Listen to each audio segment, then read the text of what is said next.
Again, welcome to our third webinar at CopyPress. This is on how to effectively do curation. I am the CEO of CopyPress, Dave Snyder.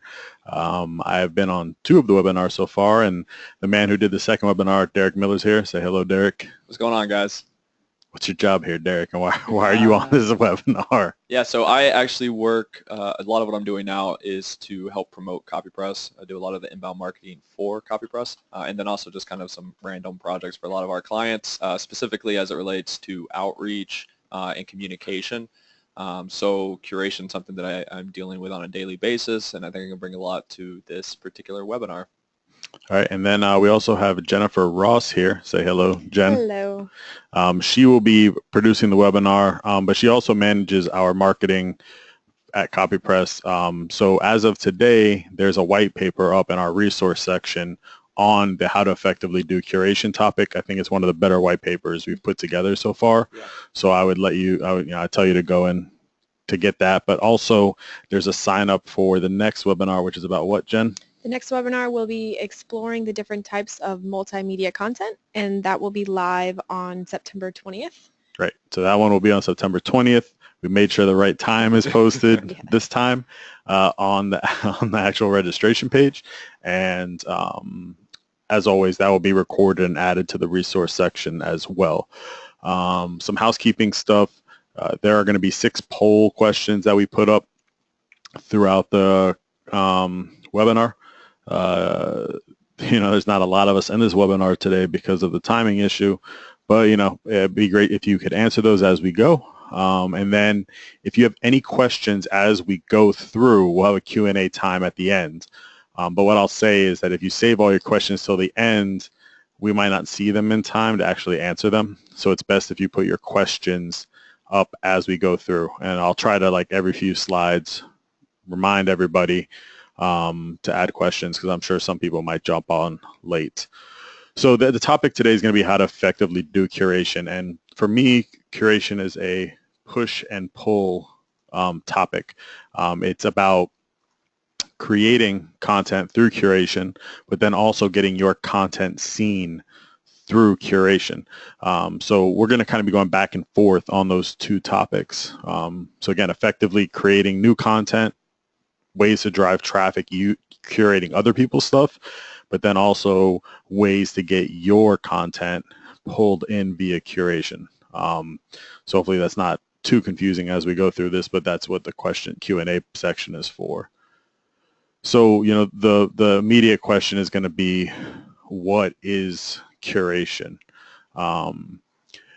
The metaphor I used yesterday, or the analogy I used yesterday was there's a museum in Florida called Lightner Museum. It's in St. Augustine.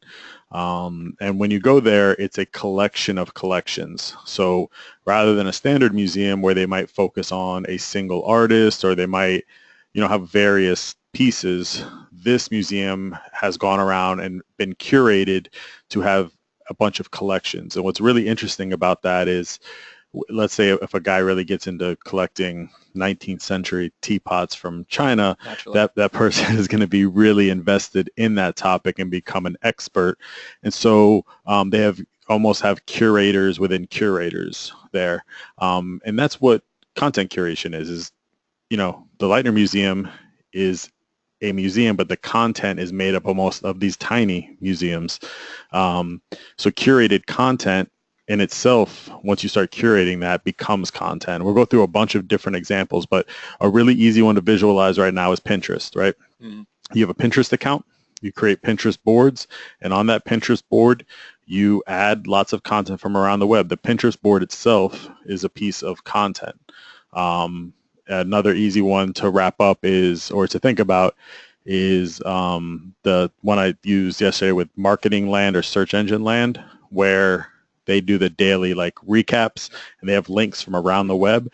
They're taking other people's content and creating content out of it. Yeah, one of the ways I like to think about content curation is like a mixtape. So I know whenever I had a girlfriend back in high school, I put together a CD for her, and I know what she likes. Hopefully, Mix CD. I made a mixed CD. Yeah, I guess not a mixtape.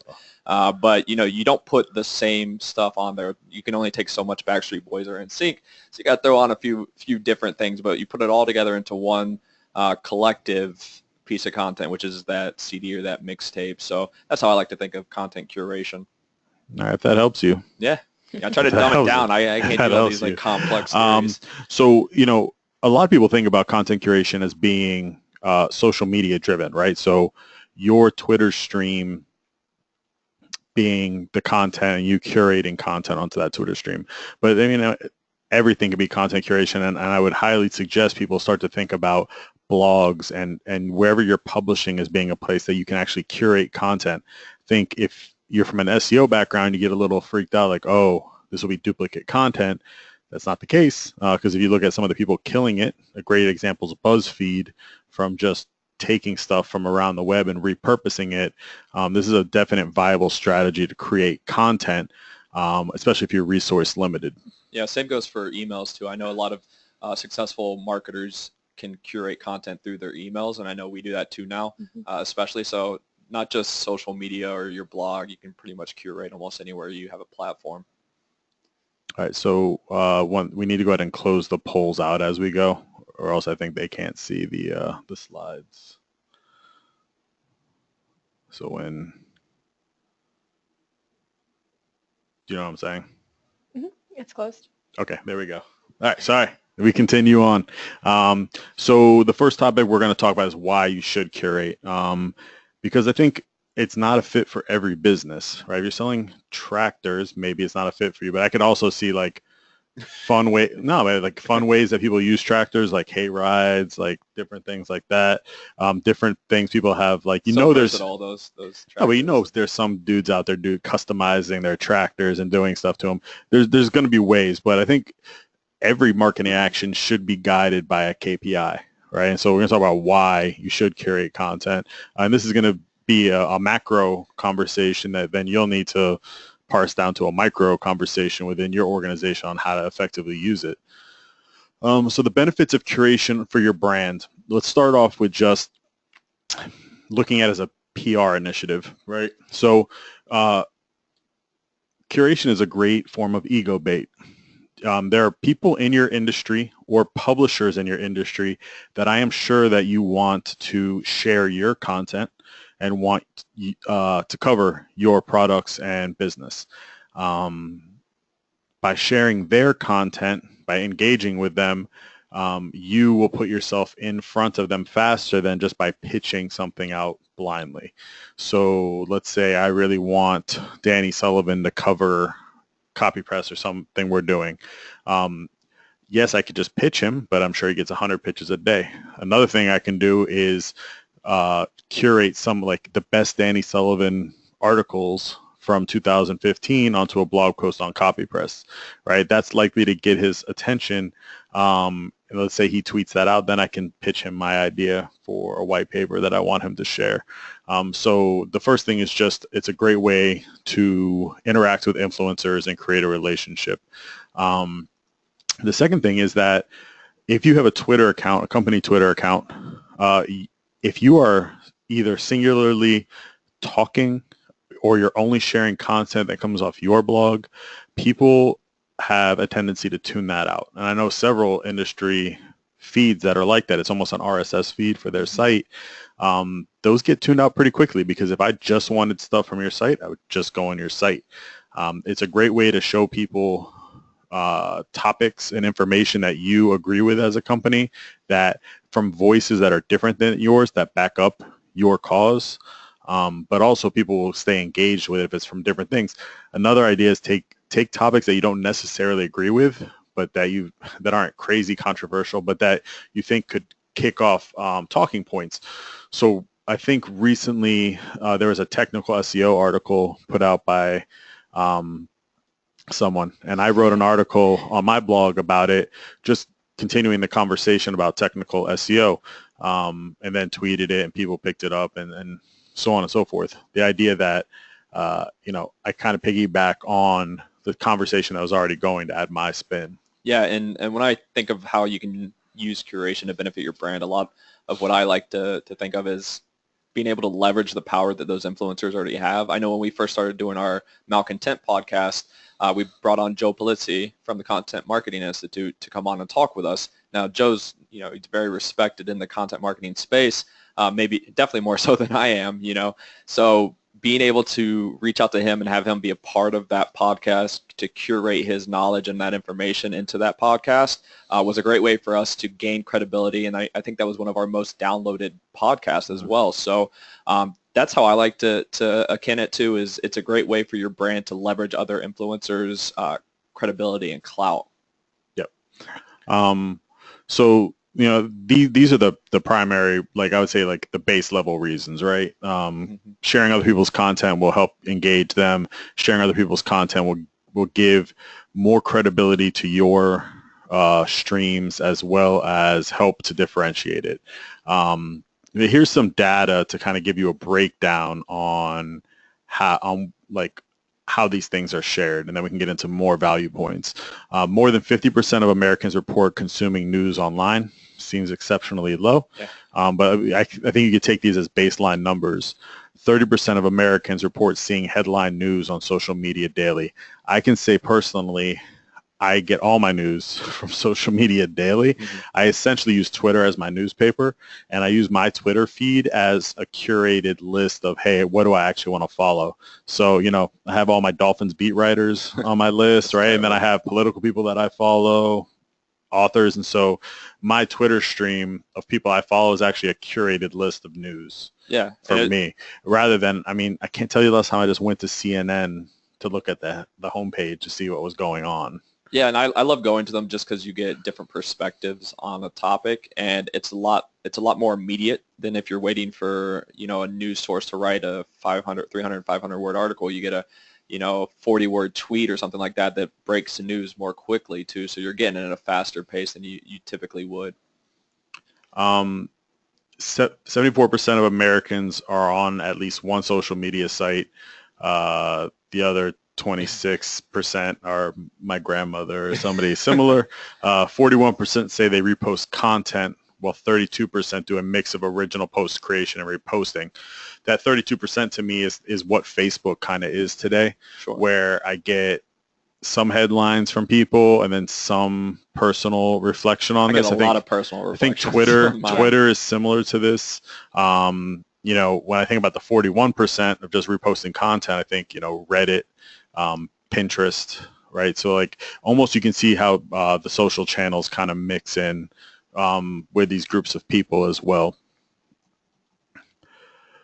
More than 80% of marketers report that they curate content, and 50% report that curation has increased their brand visibility. So out of that 80%, 50%, half of the people doing it say it actually increased brand visibility, thought leadership, and buyer engagement. And you have to imagine that out of the 50% that say it didn't help, there's probably a segment of people that aren't exactly doing it correctly.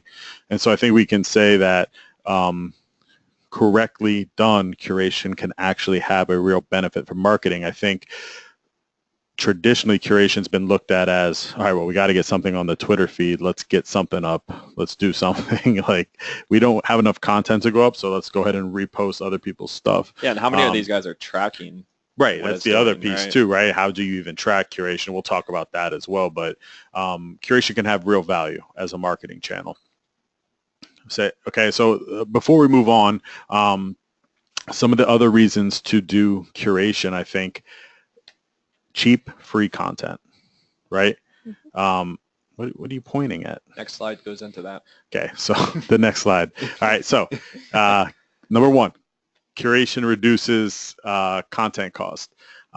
So if I'm going to do, the example I put out yesterday was, I'm not sure if it's Deadspin. There's one online newspaper that does it really well, where they take reaction shots to people, like when Gene Wilder died, right? They had a bunch of responses from Twitter about Gene Wilder. Yeah.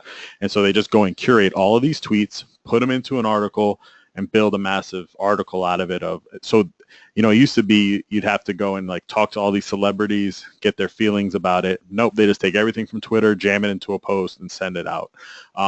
That content is, from a cost perspective, is substantially cheaper than having a writer go and write something. Yeah, and the ideation process of it too is much easier. Right. So like something happens, you pull it down. So the other example we used was the Colin Kaepernick standing for the not standing for the national anthem, right? Being able to pull segments of people and create an article based around those Twitter conversations is something that's interesting. Or you could pull like a list of articles and repurpose that onto a blog. And again, these are blog posts being created. So this is unique content you're putting on your site without a huge cost. The other thing is listening helps you understand audience needs and interests. I think this is probably where a lot of curation goes wrong. And hey, are you listening to are you engaging with your audience? So if your Twitter feed has become just a place where you're curating a bunch of stuff, or your blog has become a place where you're just curating a bunch of stuff, but nobody's interacting with that content, you're really not going to have any effectiveness. And so you need to see what content people are interacting with, what content they're not interacting with. And this means, like, are people liking, sharing, retweeting your stuff on your social streams? Are people commenting on the blog post? If you don't have commenting on your blog posts, which we don't, are people sharing that blog post on social media?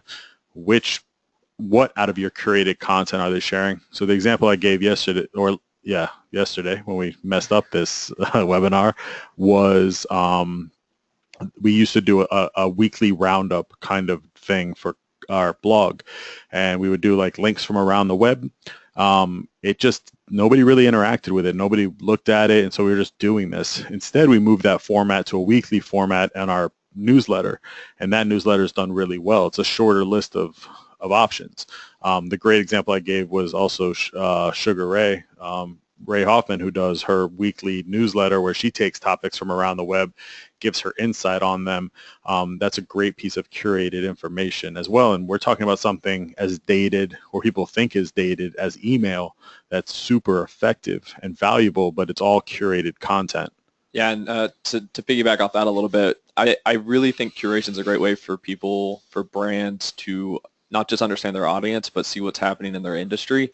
If you're curating content from your competitors or other websites in your space, you're gonna be able to capitalize on trends and maybe see them before they come, much more so than if you're kind of using your tunnel vision and only publishing what you know and what you see as your own brand. So I think that it helps on the audience side, but it also helps internally to increase your knowledge in your space. So yep. And then the last thing it does is helps bring new audiences into your sales funnel. You're able to talk about topics by leveraging other people's expertise and get them into the sales funnel, rather than just relying on your own expertise to create content and then having to back that up with where you are from a thought leadership basis. So the Joe Polizzi example is a good one of where we're able to bring new people into our podcast audience based on sharing his content. Yeah, and on that note too, a little bit, you also don't necessarily want to just curate stuff that's directly related to your brand all the time. I think it's important to look a little bit outside the scope, maybe a little higher up the funnel. So yeah, we're a content marketing company. We produce infographics and copy, but maybe we should start curating social media management content, right? So then just kind of start connecting the dots a little bit more so than just what you do in your day-to-day. Yep. And again, a reminder, if you have questions that pop up throughout the webinar, please add them to the questions section. So when we get to Q&A section, we have some questions waiting for us. So the next section, how to curate effectively. Brands need to dedicate a similar level of commitment to their curation plan as their content one. This is true in the sense that, like, ideation is important in curation, which we'll talk about. Planning, calendars, all of those things are things that are important, and I don't think people think about because they think, oh, curation's easy. I'll just get a Hootsuite account, grab some stuff, push some buttons, and we're good to go. So the first thing we need to talk about is creating an ideation plan. You need to get your marketing team together and ask a couple questions. One, going back to what we already talked about, finding influential individuals in your market, publishers, thought leaders, people that you want to share and that you want to share your content, right? Because again, we're talking about push and pull here. Who do you want to interact with? The other thing you need to think about is people that you're already interacting with, right? So these people have already covered us, but we want to continue the relationship that we have with them. And then you want to think about things like, topical conversations that you want to keep going. So for us right now, talking about digital media a lot is something we do because digital media is a sales channel we want to talk more about. We want people to know that we do infographics and whatnot. So we often will have those kind of topics. The next thing you want to do is create a marketing calendar. And part of this marketing calendar is going to be event-based. So Shark Week, a huge thing, right? Like tons of brands piggyback on Shark Week as something. And, you have tons of content being created around Shark Week. And so, as a brand, you might want to piggyback on some of that notoriety on Shark Week. Things like, St. Patrick's Day, April Fool's Day is one that we see a lot of stuff happening with. So a great April Fool's Day curation piece is like different companies that have done April Fools, right? And just taking them down and putting them into something. So you want to have all your holidays and different interesting days. But then you also want to do things like, hey, how many pieces a day are we going to share? So Jen, how many pieces a day do we share from our Twitter account? We share at least 6. I want to say 3 to 4 are curated. Okay, so that's just a standard. Like we know that as a company, when we're creating our buffer plan, we're putting in 3 to 4 things in the hopper that have come from our list of influencers and publishers that we're trying to interact with. And that's going to be our standard. That's what you should be doing with an editorial calendar as well. As a company, we do how many posts a week, how many posts a day, whatever it is, sticking to that plan so people know what to expect from you. So creating that marketing calendar of how many pieces, when, who's going to be putting them up, what special events should be watching out for. The other caveat here is be willing to be flexible. Something terrible happens, turn off your buffer feed, right? Stop curating content, or don't curate content. Like every newsworthy thing isn't something you should be curating content around, right? We're in the middle of an election cycle right now, and there's tons of news happening that people want to talk about around politics. It's a contentious issue that if you're going to post content around it, you better be willing to just stay to one side, right? If your base is super conservative and you're posting conservative stuff, that's on brand. But if your base is mixed, right, you're a B2C company that has a mixed consumer base, staying away from controversial topics is probably best. Yeah, I think the maintaining objectivity is really important. And another thing that I would urge you to look into is to see what sort of times of the day your audiences are engaging with your content on those specific platforms that you're pushing. And then as well, you will need to differentiate how you publish. So, the type of content you're publishing on Pinterest is going to be different than what you're publishing on Twitter, what you're curating on Facebook too. So it's really important to spend a little bit of time. And I know Buffer has a really good resource that shows you, the best times of the day to tweet or to post on Facebook and the certain number that you see the best activity with. So definitely be aware of that whenever you're building out your curation calendar as well. So when you start contacting publishers or start sharing publisher work, I think it's important that you really think about what you're going to share from the publisher.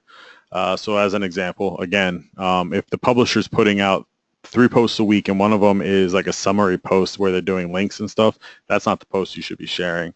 It's probably the post they put a ton of time and effort into. It might mean that you're actually digging through old stuff to see what they're sharing. I think another thing here is timing.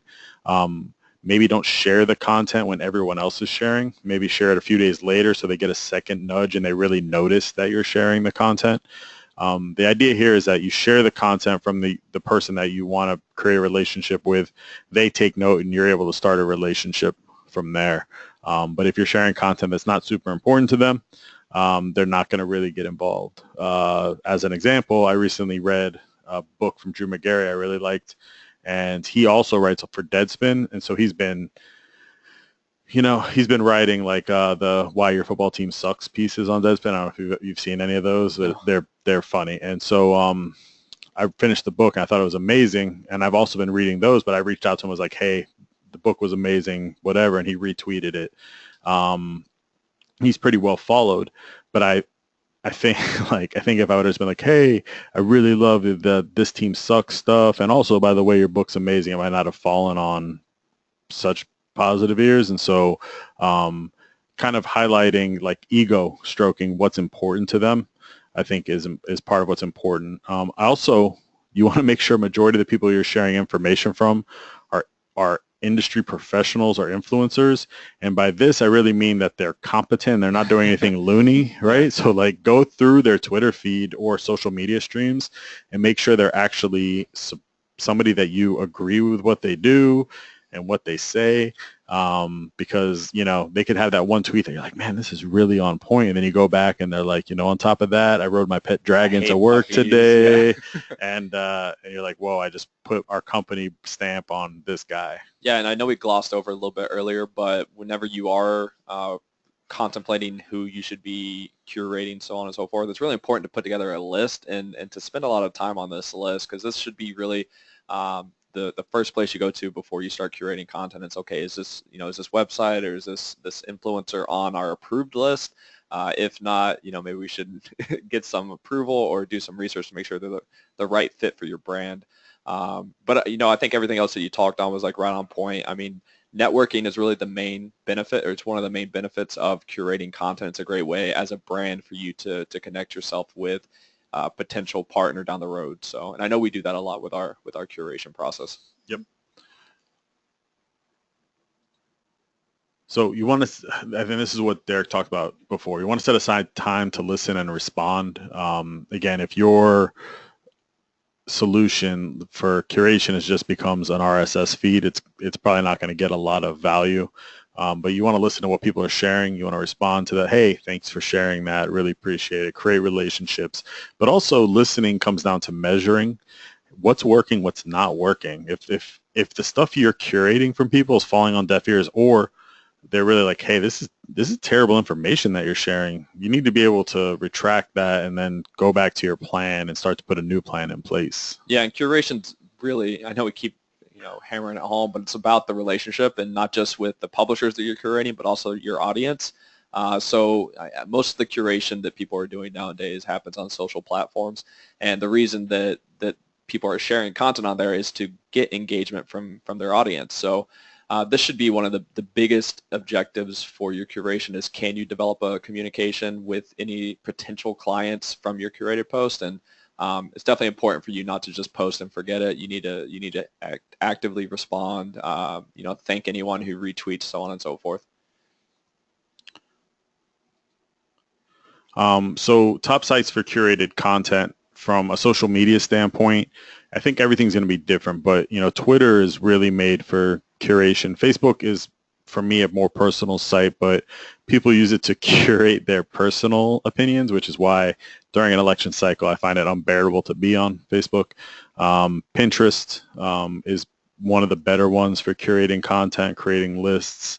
Reddit, right? Reddit is like that Lightner Museum example I used is a collection of small collections, because you have subreddits within there, and then like really niche subreddits of people that collect things. So that's an interesting one to look through to get, because Pinterest is a personal collection, right? You're the person putting stuff to a board, where Reddit is a group of people putting stuff on a board and then voting on it, and the subreddits can get as small as like Tampa craft beer, right? And then all of a sudden you have like a really curated list of Tampa craft beer companies. So Reddit's a good one. But there's a lot of publishers curating content. We use the BuzzFeed example. Deadspin does this a lot. Gawker has done this a lot. We've had personal experience with creating content for clients, like what we did for Straight Outta Compton with Super Deluxe, where this is the virality of linking. Like, we create content and then they're like, hey, we need something to talk about on a Saturday. So they take the video, put it up, write a paragraph about it, and now it's being read by a few thousand people. So there are tons of publishers using this methodology to create content. And I think part of the core here, if you're a content curator, if you think about it as somebody who's creating content, would you want them to share your content without sharing where it came from?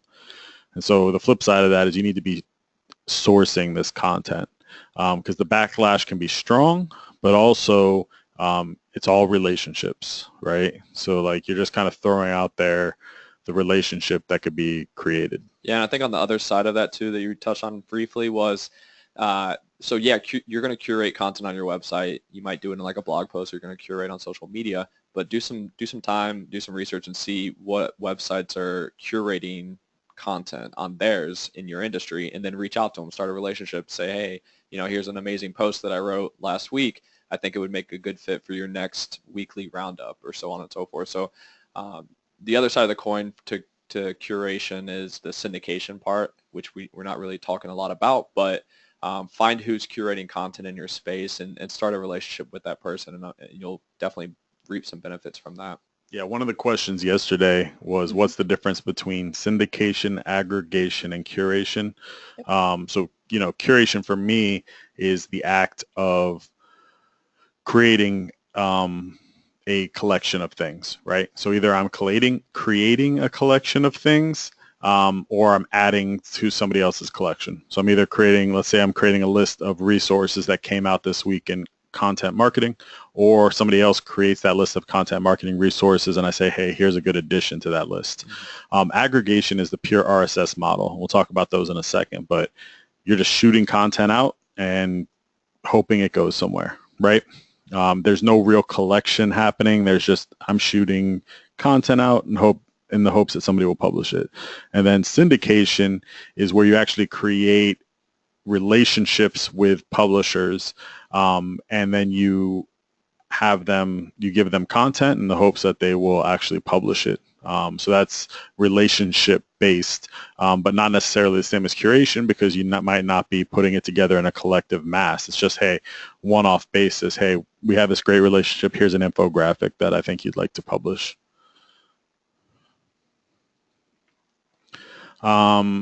So the other thing, like we said, RSS feeds. RSS feeds are a great place to spend time to quickly, so creating a feedly for yourself so you can quickly get through, here's our 20 publishers that we follow that we might want to syndicate content from. Go into my feedly, grab stuff, put it in buffer, go from there. This is just really a time-saving approach to looking at lots of different content rather than going through every website and looking at it. I think Twitter also makes this easy, because if you have a publisher's name, you go into Twitter search, put the publisher's name in, you can see what's being shared most, and kind of piggyback on that as well and use the group collective to guide what you're doing. And that will also help you decide, again, what your readers might be most interested in. I know you use RSS feeds a lot. I like RSS feeds a little better than using social media, just because they're a little bit more real time and more immediate. Like you said, if you go to Twitter, you go to Facebook, and you plug in the publisher that you have on your approved curation list in there, they might have their post scheduled to go at a couple hours later, so you might not see something that's published immediately. So if you're the person like I am, who like to share things as soon as I see them or as soon as they're published, be kind of that first to action, then using RSS feeds like the best way to do that, in my opinion. I definitely use Feedly a lot too, because it allows me to kind of customize my feeds, drop them into different folders, see which ones have the most social shares, things like that. So it really helps me filter out the ones that I do want to share. Right. So, some of the topics. So this slide share is going to be on SlideShare. I know I just said that. These slides will be on SlideShare. But one of the things I want to talk about is just like a quick review of what curation is. So, a collection of things. If you're creating content costs money. What are some ways that you can effectively fill your channels with content that you haven't necessarily created? The first step there is creating a list of publishers that you want to share or influencers that you want to share. Those choices should be based on, one, their credibility, or two, your desire to create an ongoing relationship with them. From there, one thing we did, create your calendar. One thing we didn't talk about was use a tool. Like, we use Buffer to help stream our Twitter stuff, but there are more robust tools like CURATED, Listly, things like that, where these are tools that are created for you to find interesting information, clean it, add stuff to it, and then shoot it out to your different social channels and blogs. be willing to do curation on your actual blog as well. Don't be afraid to duplicate content. People love to see those lists of things. It allows you to create really timely conversations around content, or really unique conversations.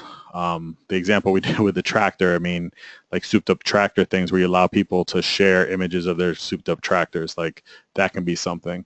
From there, make sure you're listening, make sure you're responding, and when you're listening, make sure you're tracking what content's actually working, what content isn't working from a curation standpoint, and then really follow up on those relationships that you've created to get your content, because curation can be a push and pull methodology, or you can create a relationship that you can use for syndication long term, right? Hey, I create infographics every month. I've been sharing your content. Would you like to see my infographic I create next month?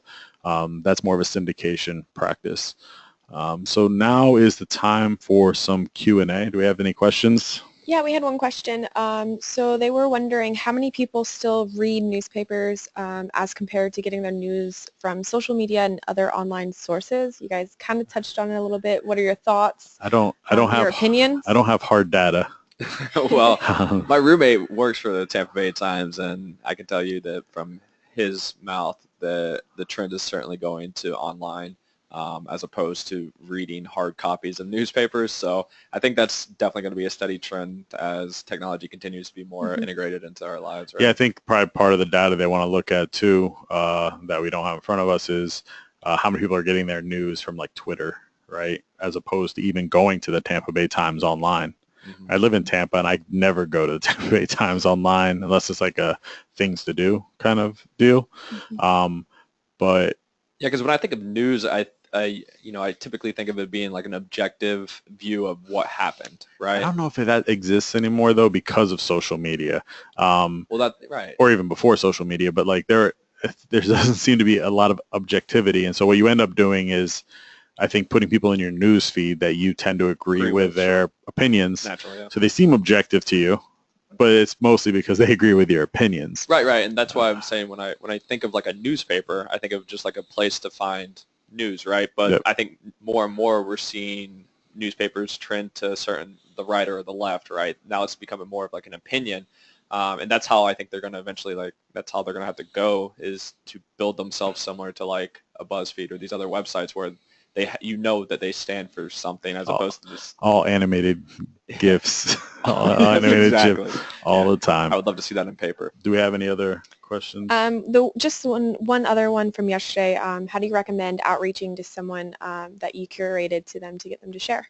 Yeah, so this is something that I do a lot of, and the best results I see are through email. If you're able to find the contact's email for the person who actually wrote the article, it's the best one-on-one communication tool that I can find. So reach out to them before you share the content on your website, and just tell them that, hey, I'm interested in sharing this article you wrote or this infographic, whatever, right? And using email as a communication tool, as a place for, after you do curate it, you can go back and you can continue that relationship.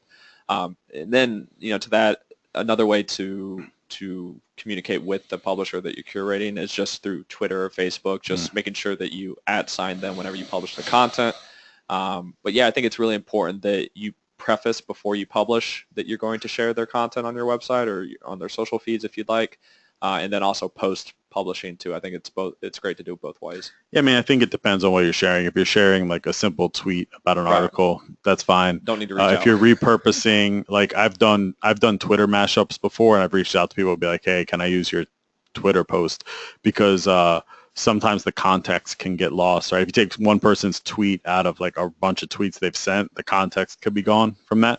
So I think that's positive to do. If you're sharing somebody's article and a list of like, top 100 social media articles for 2016, or as a curated list, like that's a great one to reach out to people ahead of time with, not only for the relationship building, but also the traffic potential, right? If people don't find out about it until post, they might not have time to share it. Right, and so if you get everybody on the same page ahead of time from a major curated list, I think you'll see more out of that. Yeah, as definitely. Well. And ego baiting is something we talked about a lot already, and it's a great way to do that is by curating content. And people are going to be more prone to share it if they know that they played a part in that piece of content. So great way to amplify the content too, as well as through outreaching to them. All right, so I think that's all the questions we have. We will have the polls up on, I think it's up on the GoToWebinar site. This recording will be up on the GoToWebinar site. It will be emailed to everybody after this, and we'll also be putting it on our resource section of our website. The ebook or white paper is currently out for how to do curation. What that has that we haven't talked about are some different case studies on companies doing curation in interesting or like scary ways. Yep. The one example I think is Sweden. That was pretty interesting, where the country of Sweden was letting individual Swedes actually use Twitter. Yeah. And so like it could have been random, like drunk tweeting and like just different things. So just, they were curating the thoughts of the Swedish people through Twitter, but not in a very regulated way. So some interesting case studies in there, again, positive and negative. So I think it's definitely worth a download and a look. The next month's webinar is going to be on Tuesday, September 20th, 2 p.m. Eastern Standard Time, okay, on exploring the different types of multimedia content. Yes, 2 p.m. Eastern Standard Time. Thanks to everybody who came back to listen to this, and we'll talk to you soon.